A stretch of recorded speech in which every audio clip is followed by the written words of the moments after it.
The day had been long, and the human traveler named Kale was sitting by the campfire in the quiet clearing of the alien forest.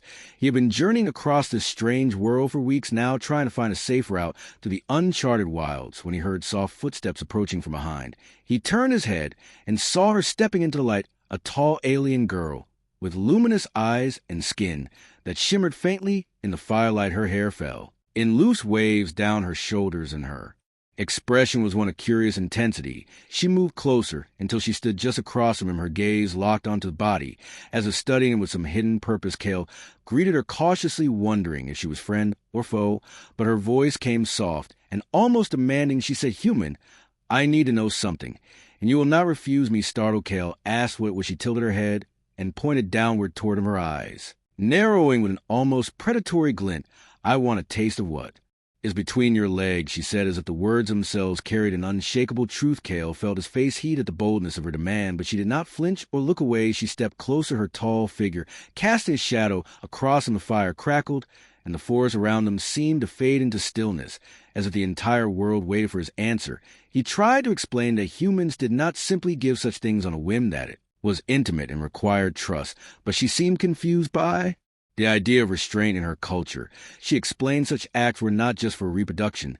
They were for bonding, for tasting the essence of another, to know their spirit. She circled the fire slowly, her eyes never leaving him each step, making the air heavier. Kale could smell the faint, sweet scent of her skin like some alien flower he could not name. She came to stand beside him, now her fingers brushing against his arm, her touch warm and smooth. She leaned closer, voice low and insistent. "Human, you will give this to me. I have traveled far for the chance to meet one of your kind. The stories say what you hide is unlike anything else in the galaxy." I must confirm it. Kale found himself torn between caution and the strange pull of her presence. She was unlike anyone he had ever met, bold, unashamed, and driven by some primal curiosity. He had no idea if refusing her would anger her people or even bring danger to him, but he also felt the heat in her words, stirring something within. He tried to distract himself by asking about her journey, and she told him of her clan far to the east, a warrior tribe that valued strength and vitality above all else. They believed the taste of another being could grant insight into their life force, and she had been chosen to seek out a human because of the legends that spoke of their unique energy. She said she had fought through storms, crossed deserts, and challenged predators to reach this place, and now that she was here, nothing would make her leave.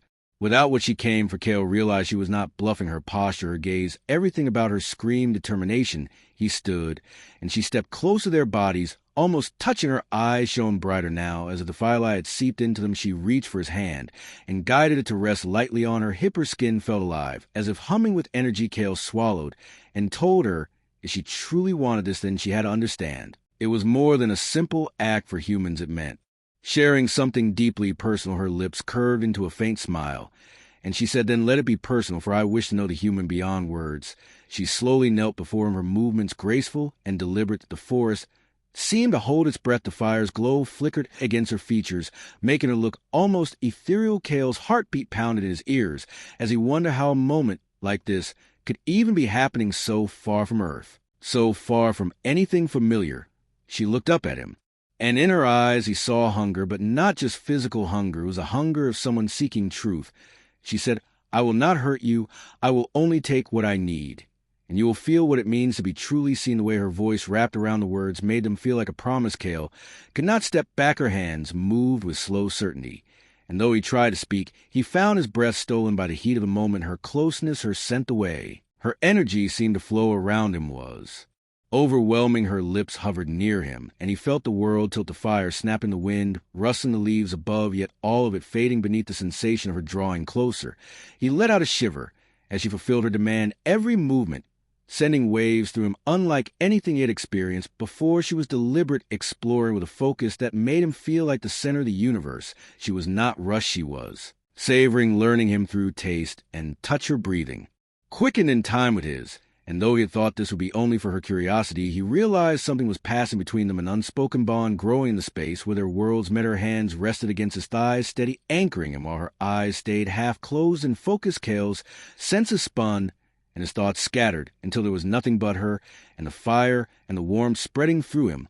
When at last she drew back, she looked up at him with a slow inhale, as if capturing the memory in her body. She stood with the grace of a predator, satisfied And yet, wanting more, she told him softly, "Now, I understand why the legend speaks so highly of your kind." Her voice carried no mockery, only awe. She stepped closer again, placing a hand against his chest, feeling his heartbeat, as if confirming he was still here, still real. "You have given me something rare, human," she said, "and I will not forget it." Kale felt strangely light, as if some weight had been lifted, and yet part of him wanted her to stay, to take more, to explore the connection that had just sparked. She tilted her head, as if reading his thoughts, and whispered, "If we meet again, I will demand this of you once more, for I do not believe a single taste is enough." Before he could reply, she stepped back, her form shimmering faintly in the night air. The forest sounds returned, the fire crackled, and she turned to vanish into the darkness, leaving only her scent and the memory of her touch. Kale stood there breathless, knowing his journey had just taken a turn